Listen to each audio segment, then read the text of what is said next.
Hey guys, this is Mike from Sapulpa Times. I am extremely excited to be here. You're going to want to hang around for the next couple of minutes and talk about what we've got going on.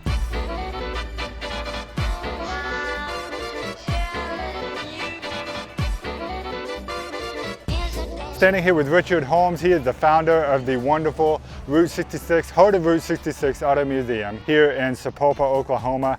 And they just launched a brand new service that they're doing. Richard, tell people about this car and what the museum is now offering here. On Saturdays, we're going to do we're doing a tour driving this 1922 Packard. It's a 100-year-old car. It's a very beautiful 5-passenger touring car.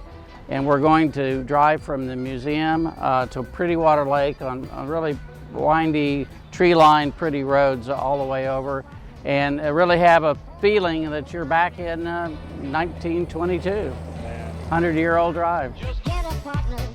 I definitely wanted to get a walk around and kind of just see how beautiful this car is. It's amazing. Gauge for the water temperature is on the radiator, so instead of on the dash and running in there, they actually take the temperature out here so you can see it through your windshield. Wow. That's kind of a different oddity. They didn't have radios, they didn't have a gas gauge, so you had to be vigilant as to what the weather was going to be, whether to put the top up or down, or and make sure that you stuck a stick in the gas tank to see before you left town if you had enough gas to go. And then in the back we've got 2 spare tires. Tires were notoriously bad, and roads were terrible, and so for safety, the luxury cars had 2 spares instead of just 1. So, and there's no luggage compartment. The trunks weren't really developed until a few years later for people to put their clothing in. I guess they just stuck them in the back seat.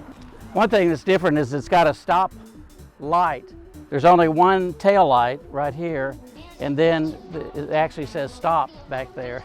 Oh, wow. So that's a... Does it come up whenever you hit your brake? When you hit the brake, this light comes on, and of course this is your tail light that's on when you have it lit up.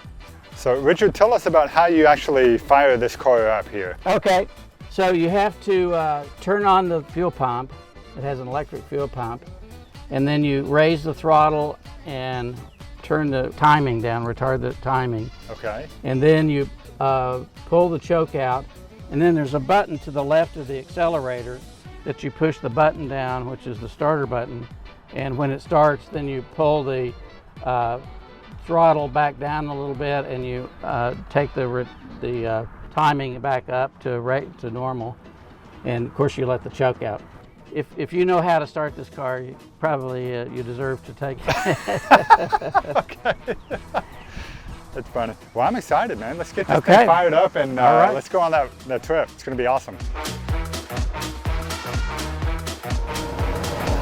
We're off. So how long is this trip going to take us? About 17 minutes. 17 minutes. 20 okay. minutes, something like that. That's awesome. I know. Yeah, there's no seat belt. There's not even. You can tell the car is 100 years old. I mean, it's grown in like a 100-year-old.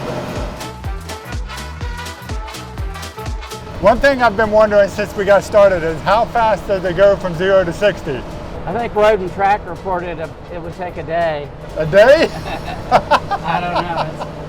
It's not very fast. So how much miles per gallon do you get on this? It runs about 10 to 12 miles to the gallon, something like that.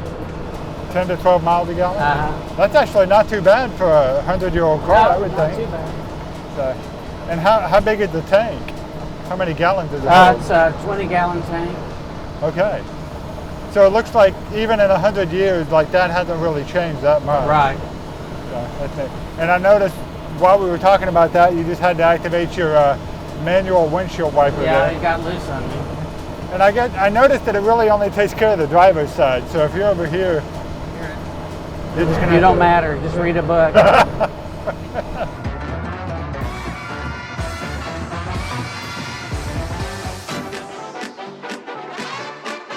Okay, well that was definitely an experience that I've never had before, so thank you for that, Richard. That was awesome. Well, it was a lot of fun. Yes, it was. Thank you very much for that. And so if you are interested in taking a ride like that, which is, I promise, going to be very memorable for you, they're doing those from now until the end of October, but you're already booked up through the end of, through the first part of August right now, right? Right. Mm-hmm. Okay. And how much is it? It's $11? $11 a person. Okay. And then yeah, just come out and enjoy that. Call the Auto Museum. We'll put the number out there for you, and just call and get your spot reserved, because I promise you're not going to have another chance like this again, probably for the rest of your life. Once in a lifetime experience. It was awesome. Thank you again, Richard. I've certainly enjoyed it.